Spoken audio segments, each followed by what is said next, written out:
Kathryn Heath of Flynn Heath Holt Leadership. We are so excited to learn with you today about how meetings matter for women. As we begin, I want to take a moment to introduce myself. I'm Becky Robinson of Weaving Influence, and I also want to take a moment to apologize to any of you who called in for last week's time and date. We had some major issues with GoToWebinar, which thankfully GoToWebinar has remedied for us. And so we are so excited to learn with you today. We want this to be an interactive experience for you, and so I want to invite you, if you're on Twitter, to live tweet this event with the hashtag #MeetingsMatter. I'd also like to invite you to try out the question panel on your GoToWebinar panel. And if you don't mind, take a second to try it out and tell me where you're calling in from. We always love to hear and see where people are from. So just take a second, if you will, and type in where you're from, where you're calling in from. And that way we can get a sense of who is on the call as we're beginning. Lots of people are still calling in. It looks like we already have some callers today from San Diego, California, Vancouver, British Columbia, New Jersey, North Carolina, Cincinnati, Ohio, Colorado, Virginia. I'm calling in myself from Lambertville, Michigan, which is south of Ann Arbor, where it is rainy and cool. We've got hot and steamy in Charleston, South Carolina, Washington, D.C. And you know what I love about seeing all these come in? That we know that our audio is working today, unlike last week. So that is absolutely beautiful. We have some folks calling in internationally from London, from France. And thank you so much for joining us. We are absolutely thrilled to have you. One more note on the interactivity of this event. At any time, you can please feel free to put questions in the question panel, and we will be pausing for questions toward the end of this event. Additionally, we'll pause a couple of times and use the poll functionality of this GoToWebinar software, and we look forward to your responses to our polls as well. So thank you again for being here. I'd like to take a moment to introduce our guests today. As I mentioned before, we are with today Kathryn Heath of Flynn Heath Holt Leadership. She's a founding partner of the firm, and their firm is based in Charlotte, North Carolina. Kathryn has a PhD from the University of North Carolina in Greensboro, and she has spent her career in developing leadership programs that help move women forward faster. One of the most interesting things that she did is start the leadership development programs at First Union Bank, which is now Wells Fargo. And one of the things that Kathryn and her firm have in their minds is what they call the red suit vision, which is a goal of seeing at least 30% of women in the top leadership roles in corporate America. And I'm so inspired by her. So Kathryn, welcome, and thanks so much for this opportunity to learn with you today. Thank you, Becky. I'm thrilled that we're together this time, and we're excited to go over this research that we feel like will really help women be even more successful. So, if meetings are a corporate stage, then why are women not winning more Tony Awards? That's our question, and that's the thing that we want to talk about today. We think about the movies and people win Oscars. Well, in Broadway, women win Tonys. So we think that meetings are a place where perceptions are formed and where also good business decisions are made. So we need to include women's voice in that. So our agenda today is why we did this research, what we've learned, and then we want you to get something out of this. I want everybody to have a takeaway when it's done of something that you've learned that would make you more effective. It's a skill. It's like golf, tennis, running. You can get better at this. I also want to thank, before we go much further, my co-authors, Jill Flynn and Mary Davis Holt, who helped write this article and do the research, and also our newest partner at Flynn Heath Holt, Diana Faison, who helped drove the launch. So why this research? And I have to tell you a story that happened a couple of years ago, because this is the reason that we did the research. At Flynn Heath Holt Leadership, we do leadership development programs.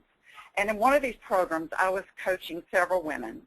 And as part of our programs, we do 360 feedback. And we interview people and ask them about the women. You know, what can she do to be more effective? What does she need to do to get to the next level? And I was interviewing people, mainly men, about these two women, and I got some surprising feedback about them. They were saying things like, she doesn't speak up. She comes to me after the meeting and tells me things that she should have said in the meeting, they said. She doesn't have a point of view in the meeting. She's not as confident as you thought she would be. And I was very surprised because if you met these women, they were powerful, they were dynamic, they were smart, and you just didn't think that they would get this kind of feedback. And so I was scratching my head thinking, what is going on here? Why is meetings such a hard venue for women? So I went to give them the feedback, and I thought, oh, this is going to be tough feedback, and they're going to resist it. And I was all ready, and I gave them the feedback, and they said, oh, yes, it's true. I said, well, I'm surprised. And they said, no, I don't like to talk over other people in meetings, and I'm not sure of myself sometimes in meetings, and I don't like to say it when somebody else has already said it. And I went, oh, we need to look at this further. We really need to figure out how women can be more effective in meetings. And it goes to what Becky was talking about. The reason that we want to do this is because of our red suit vision, which is if you think about a table that has 10 people around it, and women are in red suits and men are in gray suits, and there are 7 men and 3 women, that's 30% are women. And we feel like this is a tipping point. When there's 30% in there, things will change. Right now, there's only 24 Fortune 500 CEOs, and only 24% of senior management globally is women.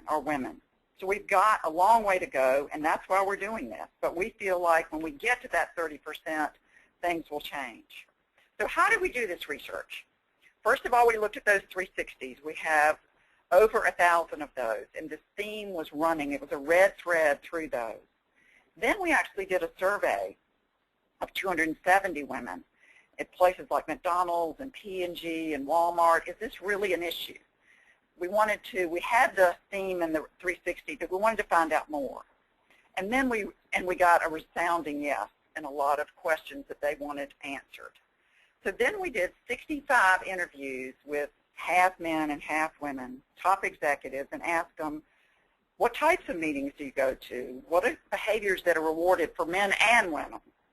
And what are challenges that women face? What do you see them struggle with? And then we asked them to tell us stories about meetings and things that had happened there. And we interviewed at places like PepsiCo, eBay, JP Morgan Chase, Lowe's, Bank of America, Deloitte, Wells Fargo, lots of places. And this cartoon made me think of meetings, because today's meeting will be endless with half an hour break for lunch. Look at the shock of the woman on the right. And if you look at your calendar or think about your calendar, you spend a great deal of time in meetings. So we have to develop this skill, have to get better at it. Like all good researchers, we then went and looked at what had already been written in Women about women and men in meetings.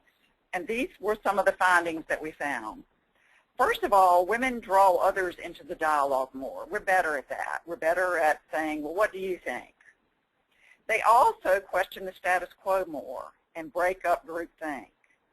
I remember an article I read a few years ago. If it had been Lehman Sisters instead of Lehman Brothers, it would not have gone under.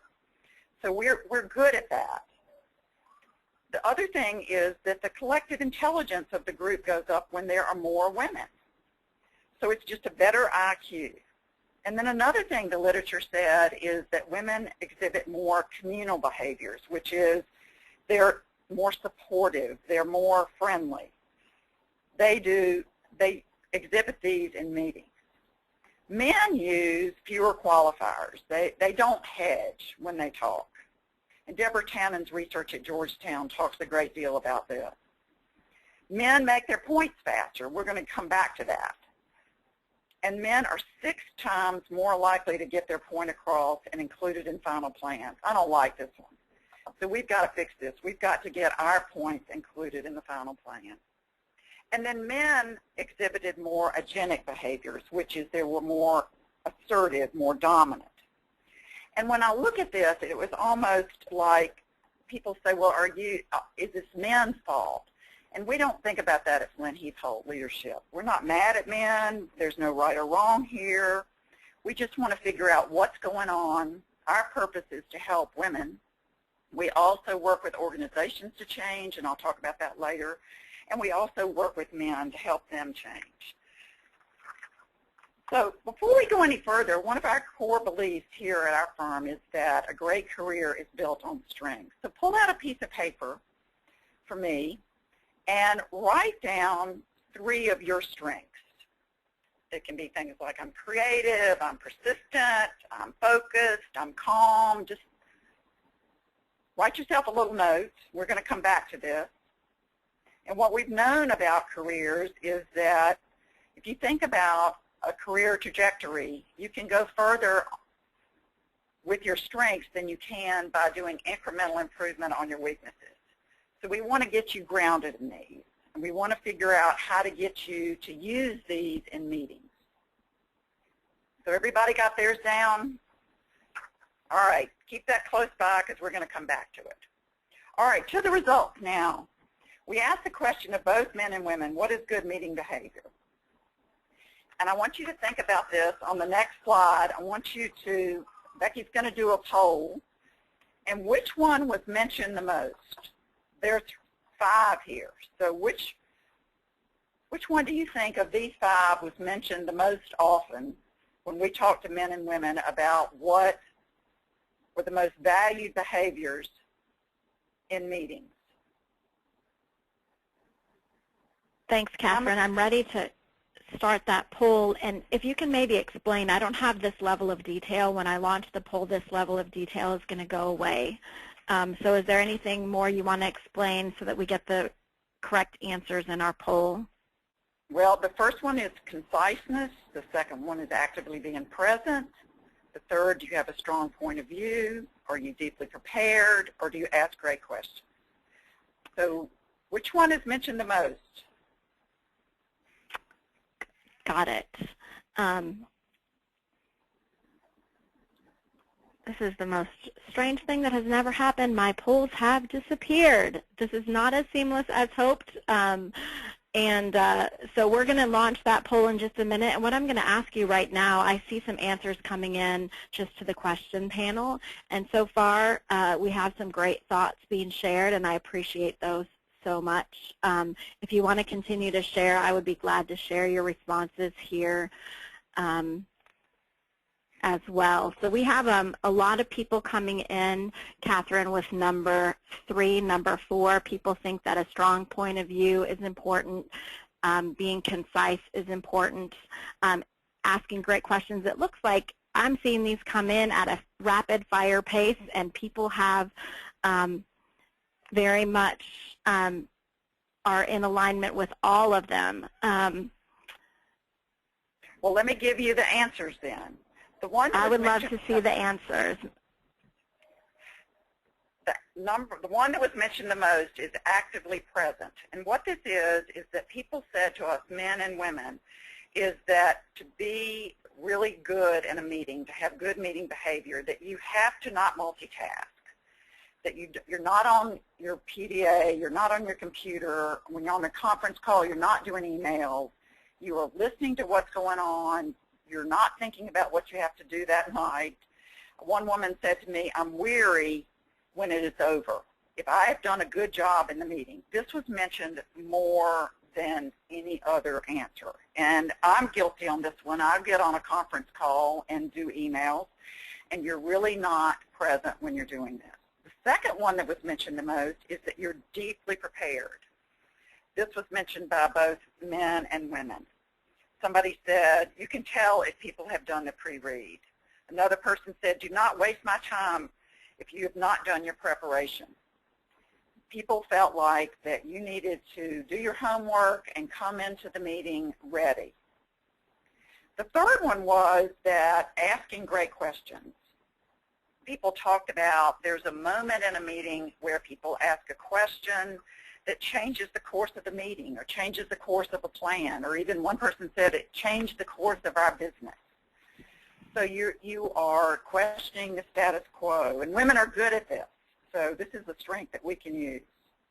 The fourth was conciseness. Say it as few words as possible, boil it down. This was a high value for both men and women. And then the last was, and these were all top finishers. It was just the order in which they were mentioned, is have a strong point of view. What do you believe? Do you believe we ought to grow this business organically or by acquisition? That you ought to come into the meeting having done your homework and thought about that point of view. So there began to, as we were doing these interviews, be some differences in men and women, even on the good meeting behaviors. A surprising thing that we found was men talked a whole lot more about how important facts were in a meeting. It was almost like bring a bag of facts. They thought that was incredibly important. Women mentioned it too, but men mentioned it a lot more. And then when men were talking about conciseness, this is something they really valued, is they said that they thought that women at times were not concise and it bugged them. And one person even said, and this was a woman talking about women, she said, women have too much wind up.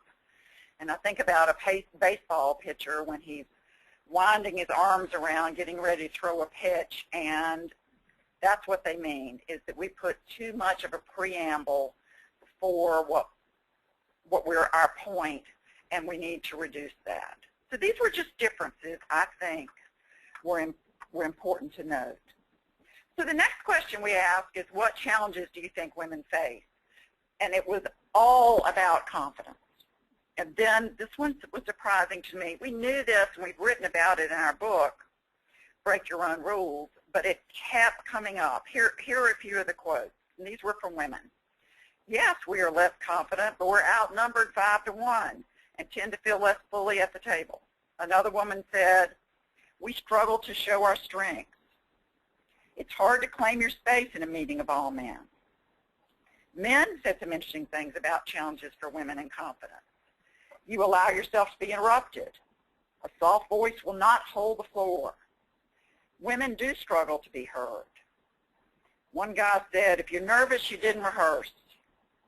Another quote was, women struggle to find the right avenue for getting their thoughts in the room. These are high-octane meetings that are filled with domineering personalities. If women are quiet or tentative or they pipe in at the wrong moment, it sounds like noise. So this is incredibly hard. And I think this is something we need to think about, is how can we be more confident in meetings? And we talk about in our article in Harvard Business Review about doing things like using muscular language, things like I recommend or my advice. And don't say things like, oh, maybe, or rather, but come out there with strong words that tee up what you're getting ready to say powerfully. I want to tell you a story about confidence that I was getting ready to interview a guy, and that day before and the morning of, I had been interviewing about the article. And this thing about confidence kept coming up. And it kind of made me mad. I was tired of hearing it. I was like, okay, yes, we need to be more confident. I get it. So I went to lunch with this friend of mine, Ben, and I went in and I said to him, first of all, even before I started the interview, I said, why is this so important to you guys that we be confident, that we're confident in meetings? I mean, I just wanted to grab him and shake him. It just made me mad. And he was very quiet, looked away. He's a very contemplative person. And he looked back at me and he said, are most of those people, the men that you're interviewing, are they talking about women that report to them? I said, yeah, they're talking about women that report to him. And I said, why is this so important? He said, Kathryn, if you are a woman and you report to a guy and you aren't confident in the meeting, the guy looks bad. And I went, oh, I get it. I get it at another level. So this is crucial that we come across with clear, powerful words. Our nonverbals are clear.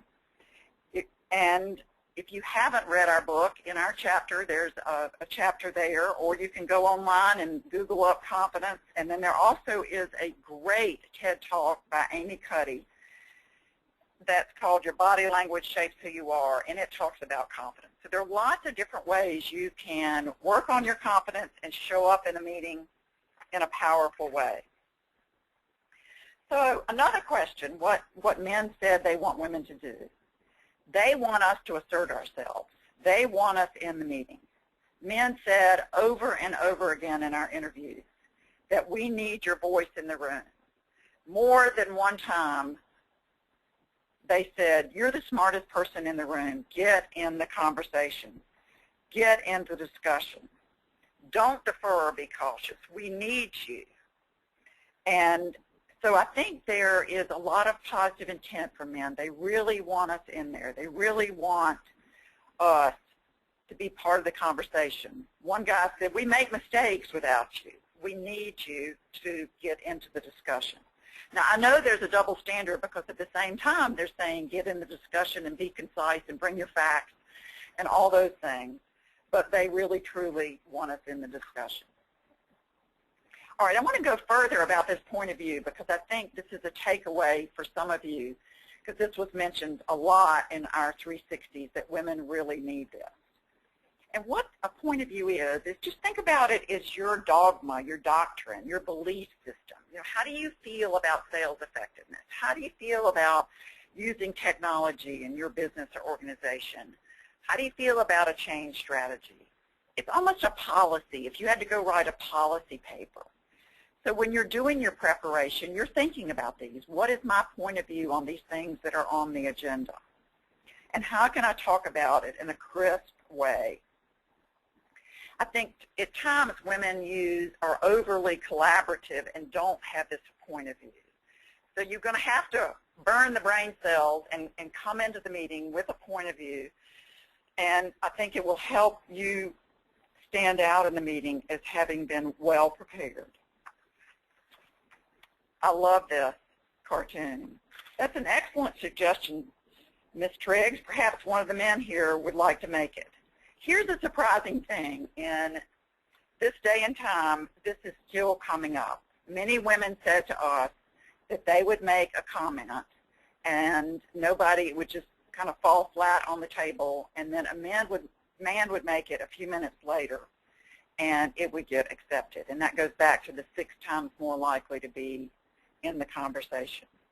And I'm not sure why that's happening. I wonder if it's about confidence. I wonder how we can get our thoughts into the conversation and heard, but it's still going on, unfortunately. So the pre-meeting, this is a crucial piece, and this was part of our research, one of the findings that we were surprised by, but I think can help you out to be even more powerful in meetings. So in the interviews, people talk to us about if you're really good in meetings, you've done your homework and you've done the pre-meeting work. And that includes if you've got a proposal on the table, making sure that you have the votes to get it passed. But also what the guys talked about, well, I go around and I kind of troll around and talk to people and try to find out what the real agenda is. And we said, and I asked one guy, I said, what do you mean? And he said, well, you know, sometimes a woman comes into the room and she doesn't know what the real agenda is. If we're just there to ratify something, or it's already been decided, or it's not going to be voted on that day because she hasn't worked ahead of time and trolled around and talked to people. And I said, well, where does that go on? And they said, one guy talked about, well, you know, it goes on in the lunchroom. It goes on a lot of different places. And you go around and you find out what people are thinking. And you find out what's going to happen in the meeting and what's the plan. And you also ask for support. And he said, I saw a guy the other day just said, oh, hey, man, are you going to support me this afternoon on my budget? And he said, you've got to do that. You've got to work the pre-meeting and line up support for your ideas and find out the real agenda. And as I say, we were surprised by this. So again, this comes back to preparation. You probably don't want to hear that. You have so many things to do, but you've got to figure out times and put it on your calendar and prepare for meetings. Do the pre-meeting work. What I always say, if it's not on your calendar, it isn't going to happen. At least that's in my calendar. If I don't put it on there, if I don't block the time, then it doesn't happen. So I hope you will work to do your pre-meeting work. The next thing that we found out, and I think this is fascinating, if you think about, now we're in the meeting. We've done our pre-meeting, we're now in the meeting.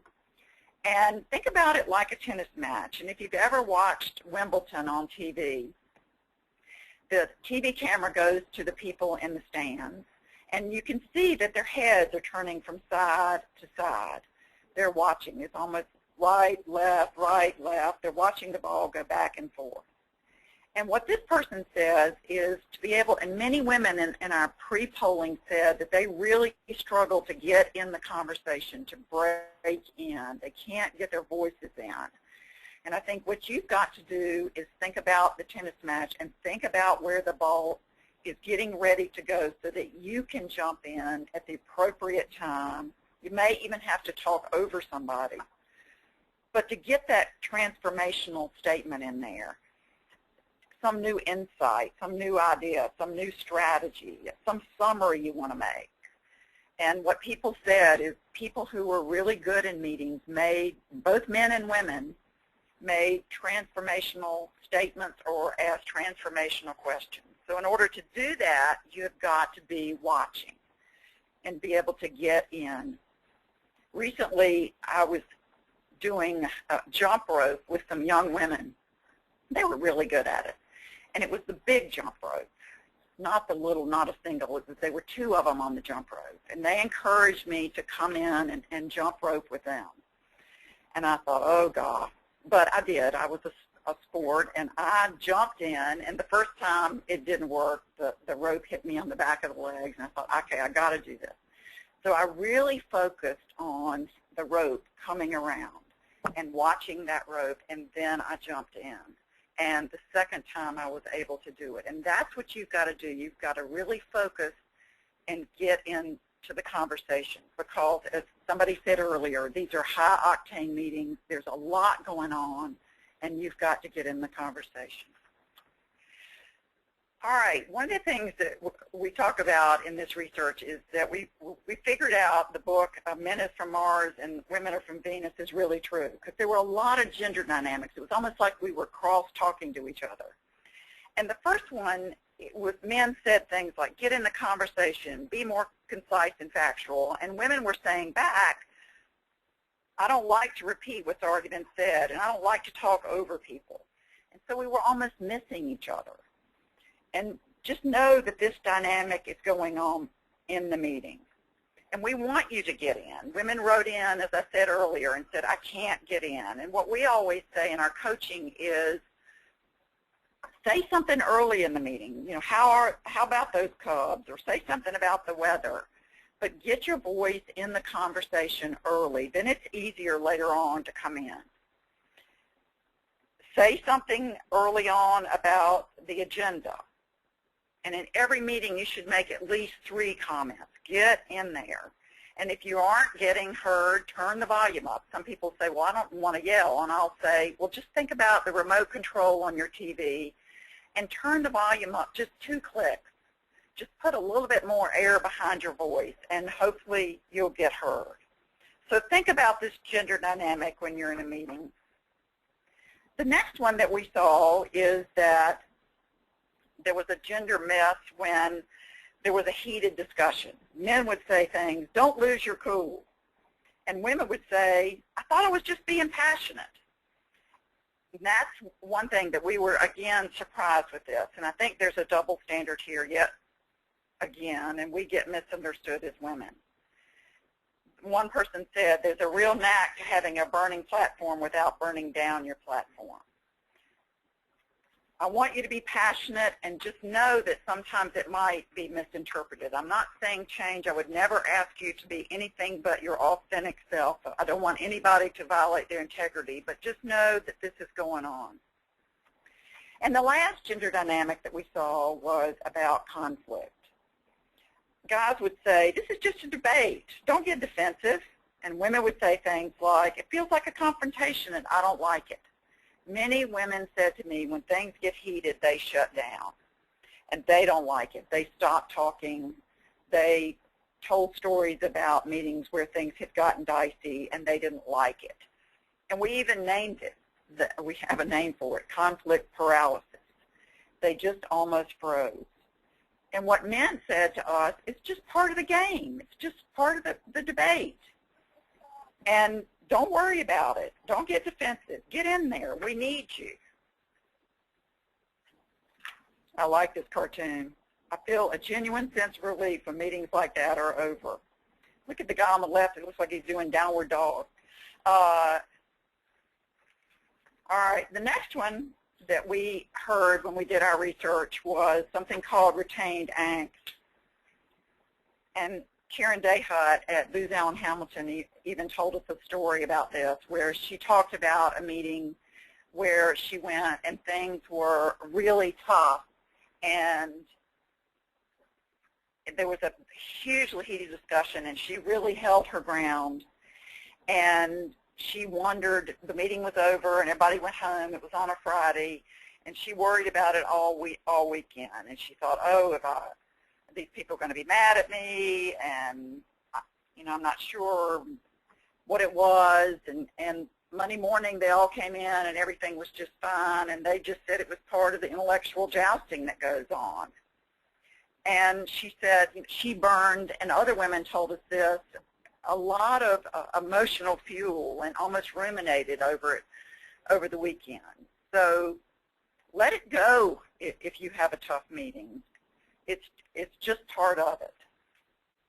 Okay, we have another poll here. Here, tell me whether you think this is true or false, because we ask people about feedback. Is this true that 43% of men and 68% of women said women seldom receive feedback on their meeting behavior? Kathryn, I'm going to take back over and execute that slide for the poll for us. I think would love to hear and see if people have or have not think those statistics are true or false. I'm seeing some answers come in from in the question panel, and would love to continue to see those. I see a bunch of truths coming in, Kathryn. Everyone thinks it's true. Oh, we have a smart group. Good. We do. Everyone thinks it's true.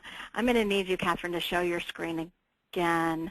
And I'll keep on watching. Everybody thinks it's true. Well, it is And true. if you wouldn't mind also, we did not get to see that cartoon slide, and I don't know if it's possible for you to go back, but we would love to see that. Okay, all right. We will go back and find that cartoon slide about the wild meeting with the guy looking like he's doing downward dog. Would love to see it. Is it showing? Is it showing? It is not. I have a black screen, Kathryn. How about, have you got retained angst? It's, you know what? It's showing. We're all good. Okay. We can all see right. the cartoon. Thank you. And yeah, everyone's still saying true, true, true. All right, let me talk about this, because this is an issue for women, because feedback is really important for us, for any successful career, for men and women. You've got to be able to get feedback. And what we know is the higher you go, the less feedback you get, and women get even less. And you've got to be able to get feedback. And what people said is they aren't getting it, and so you're going to have to go ask for it. And I want to tell you a story when we first figured out a few years ago this was a problem for women. I was working in New York. Our firm had been hired by a big investment banking firm in New York.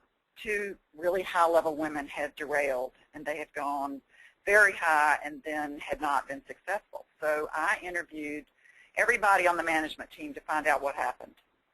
And I asked, what happened? Why did they all of a sudden not do well? And all the guys, it was all guys, ducked their heads and said, well, they didn't get feedback. And I'd say, well, why? Why did they not get feedback? Because I had this vision that these two women just drove off a cliff. I mean, and nobody told them that there was a cliff up there. They were just driving blind. So I said, well, why wouldn't they get feedback? And they said, well, they were shy. They were embarrassed. They said, well, I thought the diversity police might get me. Oh, okay. Then another one said, at that level, you should know how you're doing. And another one said, it takes too much time to give women feedback. And I said, well, what do you mean? And then he said, well, when you give a woman feedback, they ask a ton of questions. I froze at that point because I thought, I am guilty. I'm incredibly guilty. And I had a flashback to my last boss, poor Don, gave me some feedback, and I asked him 50 questions. When did I do it? How did I do it? Da, da, da, da, da. On and on and on. I asked him questions about it. And all I taught Don to do is that it was hard to give me feedback because he would have to have date, time-stamped information to give back to me, or I wouldn't accept the feedback. And that next day, I was still in New York, and I was sitting outside of a conference room, and two guys came out of a meeting, and they were walking down the hall, and they were on BlackBerries. That was before everybody had BlackBerries, and they were not looking at each other. They were walking down the hall on their BlackBerries, and one of them said to the other one, hey, man, don't do the close like that again. And the other one said, okay. And I thought, that's how guys give feedback. That was it. That was all the feedback. There was no eye contact. There was no questions. And I'm not saying either way is right or wrong. I just think we need to know what it is, and because we need this feedback. You all need it. I need it. We need it to be successful so that we continuously get better. So after the meeting, for our SMART group that did well on this, we got a lot of information about what effectiveness is after the meeting. So stay after. And this is a bind for women because you've got 50 other things to go do. You've got huge to-do list. But you've got to do that. This is where relationships are made. You've got to maximize any gains you've made. You've got to next step things. You need to work on those relationships and stay after. Come early, stay late.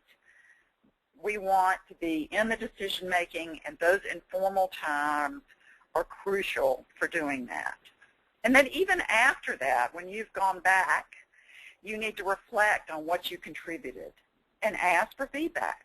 You're going to get more feedback if you will go to people and say, I'd love some feedback after the meeting. People are much better at giving feedback, and you're going to have a better probability of getting feedback if you give somebody a heads up ahead of time that you're going to ask for it. And then when they start giving you feedback, just sit there and listen.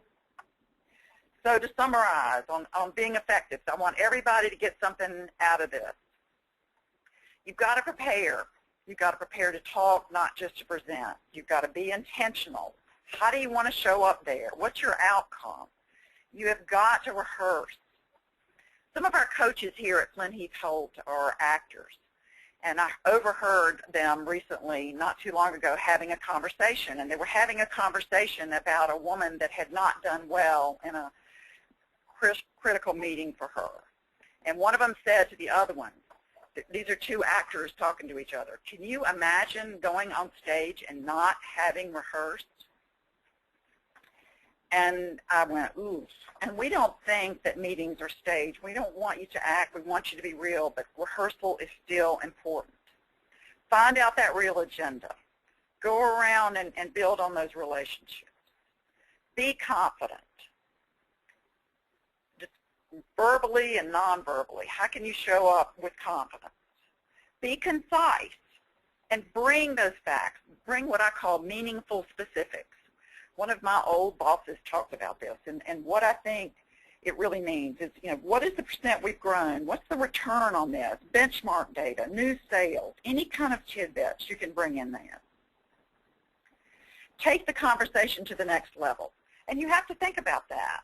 Remember the tennis metaphor or jump roping. You've got to get in the conversation and ask that transformational question or make that transformational remark. Get your point of view. Write your policy statements. Somebody said to me, take your listener on a journey through your point of view. And then if it gets tough, let it go afterwards. My daughter, who practices a lot of yoga, says to me, Mom, just breathe. And I think that's the case. If it gets heated in there afterwards, just take that good old deep breath and get feedback. You've got to be able to get that. So put time on your agenda to do that. I love this cartoon. Great visual support. This goes to being intentional. What is the impact you want to have? This woman has figured it out. How do you want to land on people? It's easy to be successful if you can envision where you want to go. So questions.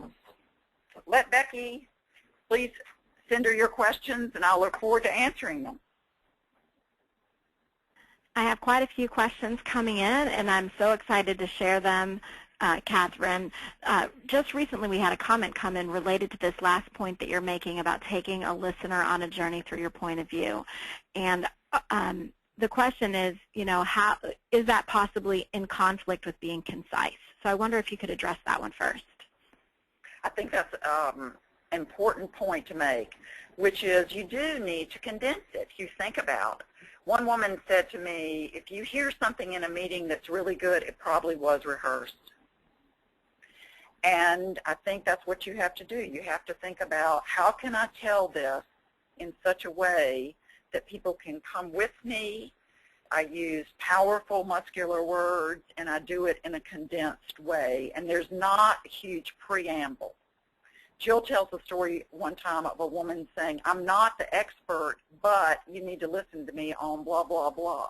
Well, do you think they listened to her? No way, because she just set herself up badly. So you've got to take them on a journey. It's not a but, it's an and do it in a concise way.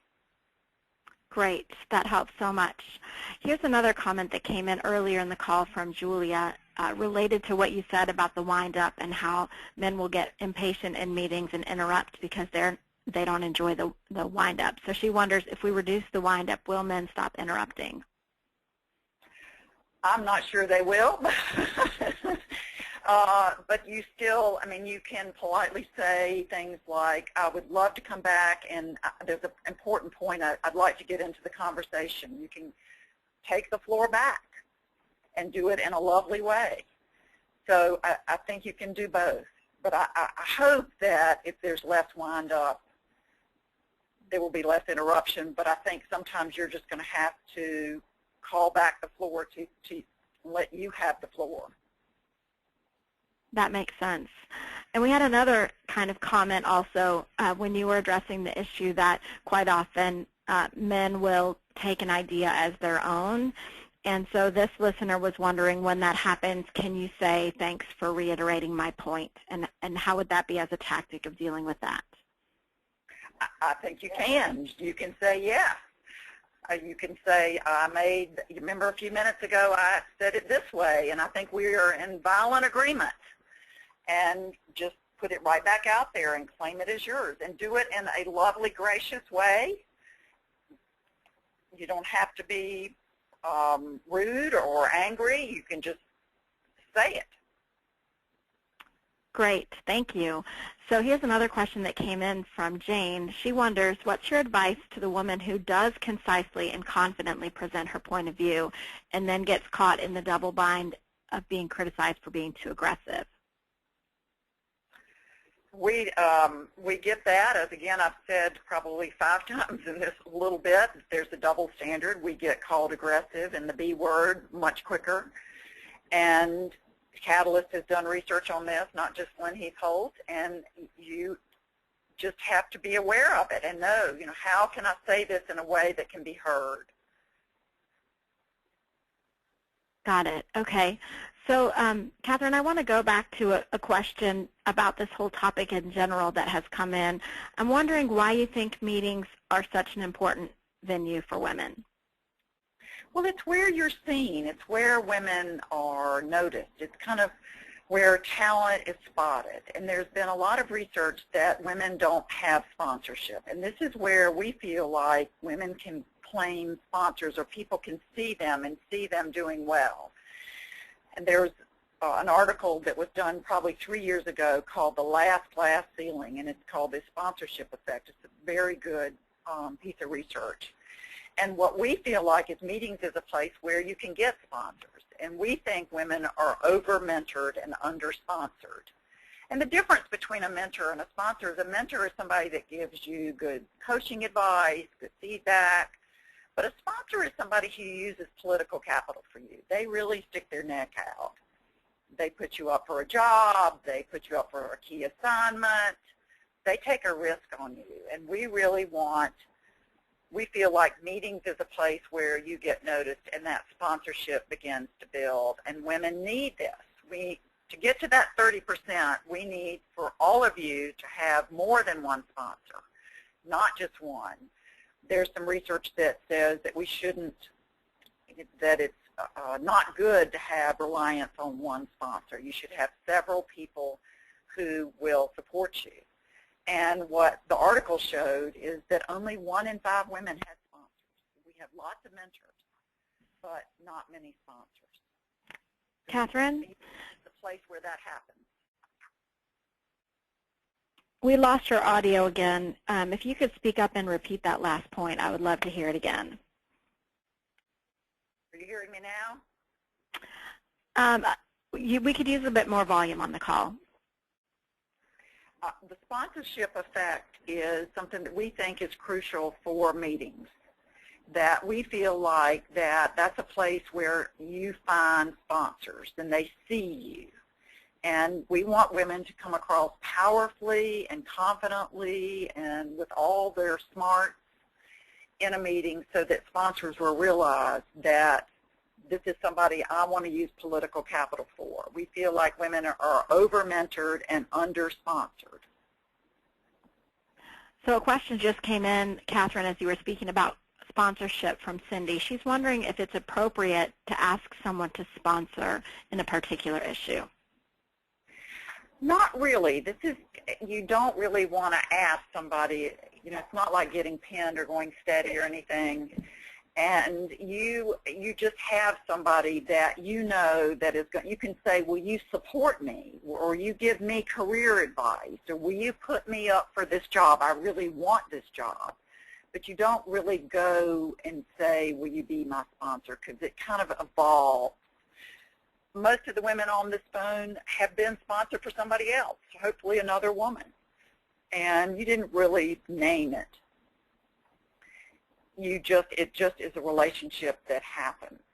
Now, a lot of companies do sponsorship programs and try to build sponsorship, but we usually don't name it. And I think the better conversation would be to go to somebody and say, I would love some career advice, and people really like to give it. You ask for it, you're going to get it. Great. Thanks so much. So here's a question that's coming in from Ruth Kathryn, and she wonders, if men are in agreement that we are intelligent and they want to hear us, why can't they sit up and listen? So she's saying that most men know that gatekeeping exists, and she feels that we're getting shot in the foot as women. Any response or advice as it relates to that? I think they do. I mean, I think, things are paradoxical at times, and they do want us in there, and then sometimes they don't listen to us. I think she's exactly right. And I think hopefully if we've done all these great meeting behaviors that we've talked about, your probability will go up that you will get listened to. And that's what we're after, because we feel like we want women smart in the room. Great. I have a lot of people, Kathryn, who are asking about additional resources, who are asking about the research related to sponsorship, if you can share that. Also asking about white papers, books, articles. We will send an email with some follow-up materials, but maybe as we wrap up, Kathryn, you could share. I even have people asking about more webinars on this topic in the future, and really seeing a desire from the people who are sharing with us, a desire to learn more on this. So perhaps as you wrap up your information for us today, Kathryn, you could share some about how people can find out more. And I want to thank you again for joining us for this learning experience today, Kathryn. Great. Thank you, Becky. All right. I said at the beginning that I wanted you to come away with something that you were going to change. So what have you learned today? What new meeting behavior are you going to do differently? And I'm going to keep going, and maybe you'll send them in to Becky, as I'm talking. But I want you to, you've spent see, 50 minutes now here, and I want you to think about what are you going to do different. If this is a skill, what new skill are you going to try out? What we know is from research at Pepperdine and Deloitte is that if there are more women in meetings and more women at the top, that companies increase profitability, they have a better return on assets, they have better market value, return on equity, and better sales growth. I saw Sally Krawchak go into a meeting about a year and a half ago, and there was a whole group of men, and she put this slide up, and she said, how many of you would like to have this for your company? Every man put his hand up, and she said, all you have to do is hire more women. And the group got really quiet. It was fascinating. So that's what we're after. The next cartoon I really love, because that was kind of the men in the meeting that day. I think we need more women at the executive level, all male peacocks. This is true. And that's our work. We are, at Flynn Heath Holt, working to change organizations and working with men. We don't just work with women. We know it's a systems change where all parts have to change. Our focus is on women, and it is because we want this red suit vision. And what I would say to you, if you always do what you've always done, you'll always get what you've always gotten, so do something else. And what we also say, and I like to say, is what got you here won't take you what got you here won't take you there. You've got to develop new skills to go to the next level. You've got to try new things. Keep up with us at Flynn Heath Holt Leadership. Our website is up.